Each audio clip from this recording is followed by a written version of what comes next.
ధర్మానికి సదా జయం జయం జయం సదా జయం జయం జయం. నమస్కారం. సహకార ధర్మపీఠం సహకార ప్రత్యేక వార్తలు చదువుతుంది సంబర భూమయ్య. ఇటీవల తెలంగాణలో ప్యాక్స్ పాలక వర్గాలను రద్దు చేసిన సందర్భంలో హైకోర్టుకు యథాస్థితి స్టేటస్ కో ఇచ్చిన నేపథ్యంలో ప్రభుత్వానికి పాత పర్సన్ ఇన్ఛార్జ్ కమిటీలను కొనసాగించాలనే నివేదిక అందింది. ఆ నివేదిక విషయ సమాచారం మనకు సహకార ధర్మపీఠంకు అందింది. ఆ వివరాల ప్రకారము పాత పర్సన్ ఇన్ఛార్జ్ కమిటీలనే కొనసాగించే అవకాశం ఉంది. ఆ నివేదిక సారాంశం: తెలంగాణ రాష్ట్ర వ్యాప్తంగా ఉన్న ప్రాథమిక వ్యవసాయ సహకార పరపతి సంఘాల ప్యాక్స్లలో పదవీ కాలం ముగిసిన పాలక వర్గాల స్థానంలో ప్రభుత్వ అధికారులను ఆఫీషియల్ పర్సన్ ఇన్ఛార్జ్ నియమించడానికి ప్రభుత్వము ఇటీవల ప్రయత్నించింది. కానీ గౌరవ హైకోర్టు ఈ ప్రయత్నాన్ని అడ్డుకుంది. ప్రస్తుతం పాత పాలక వర్గ సభ్యులే చైర్మన్లు మరియు డైరెక్టర్లు పర్సన్ ఇన్ఛార్జ్ కమిటీగా కొనసాగుతున్నారు. దీనికి సంబంధించిన పూర్తి వివరాలు, న్యాయపరమైన పోరాటము మరియు చట్టంలోని నిబంధనలు ఈ నివేదికలో వివరించబడ్డాయి. సమస్యకు మూలం: సాధారణంగా ఒక సహకార సంఘం పాలకవర్గం పదవీ కాలం 5 సంవత్సరాలు ముగిసినప్పుడు వెంటనే ఎన్నికలు జరగకపోతే రిజిస్ట్రార్ ప్రభుత్వం ఒక పర్సన్ ఇన్ఛార్జ్ కమిటీని నియమించవచ్చు. దీనికోసం ప్రభుత్వము తెలంగాణ సహకార చట్టము 1964 సెక్షన్లోని 32(7)(a)ని ఆధారంగా చేసుకుంది. అయితే పిఎస్ఎస్ అనేవి రైతు సంఘాలు అనేవి మిగిలిన సొసైటీలు లాంటివి కావు.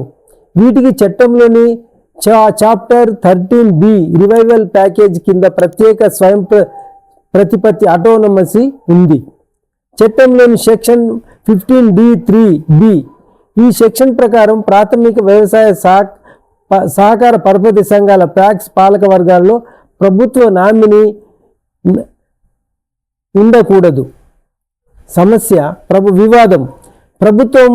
ప్రభుత్వం అధికారులను పిఐసిగా నియమించడము అంటే పరోక్షంగా ప్రభుత్వ నామినీని నియమించడమే అవుతుందని, ఇది చట్టవిరుద్ధమని పాలకవర్గ సభ్యులు కోర్టును ఆశ్రయించారు.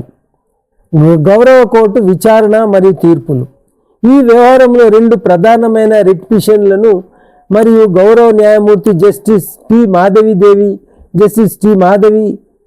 గారు ఇచ్చిన తీర్పు కీలకమైనవి.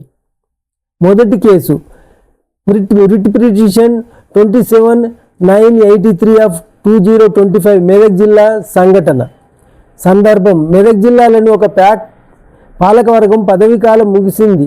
ప్రభుత్వం వారిని కొనసాగించకుండా ఒక అసిస్టెంట్ రిజిస్ట్రార్ను పిఐసిగా నియమించింది. దీనికి సంబంధించి గౌరవ న్యాయమూర్తి ఈ నియామకాన్ని తప్పుపట్టారు.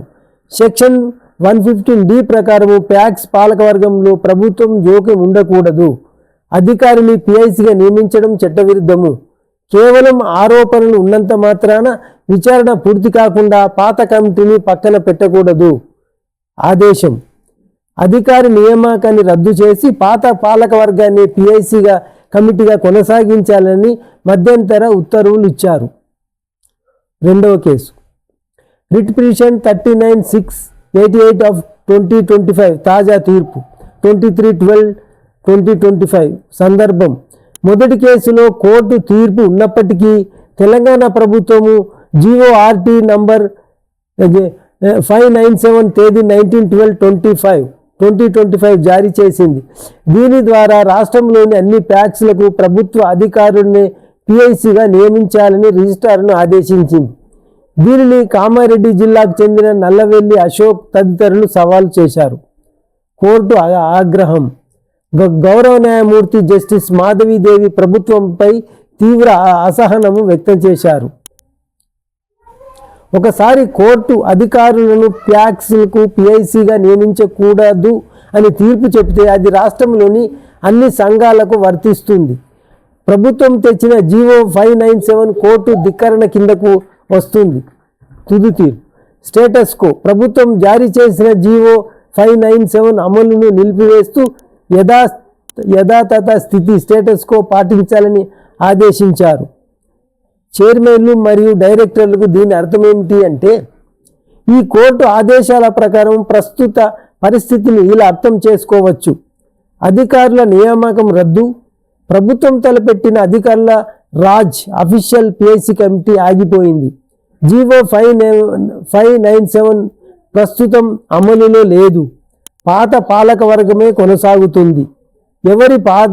ఎవరి పదవి కాలం అయితే ముగిసిందో ఆ చైర్మన్లు మరియు డైరెక్టర్లే తదుపరి ఎన్నికలు జరిగే వరకు లేదా తదుపరి కోర్టు తీర్పు వచ్చే వరకు పిఐసి కమిటీగా బాధ్యతలో కొనసాగుతారు. అనర్హత ఉంటే తప్ప. కేవలం సెక్షన్ 21AA ప్రకారం అనర్హత వేటు పడిన సభ్యులు తప్ప మిగిలిన అందరూ పదవిలో కొనసాగడానికి అర్హులు. స్వయం ప్రతిపత్తి విజయం. ప్యాక్స్ అనేవి రైతుల ద్వారా నడిచే స్వయం ప్రతిపత్తి గల సంస్థలని, వాటిలో అధికారులను చొప్పించడానికి ప్రభుత్వానికి అధికారం లేదని హైకోర్టు స్పష్టం చేసింది. కన్క్లూజన్గా, ప్రస్తుత తెలంగాణలోని ప్యాక్స్లలో పాలనా పగ్గాలు ఎన్నుకోబడిన సభ్యుల చేతిలోనే ఉన్నాయి. హైకోర్టు ఇచ్చిన స్టేటస్ కో ఆర్డర్ వల్ల ప్రభుత్వ అధికారులు టేక్ ఓవర్ చేయడానికి వీలు లేదు. ఎన్నికలు జరిగే వరకు పాత కమిటీలే ఇన్ఛార్జ్ కమిటీలుగా వ్యవహరిస్తారు. నమస్కారం.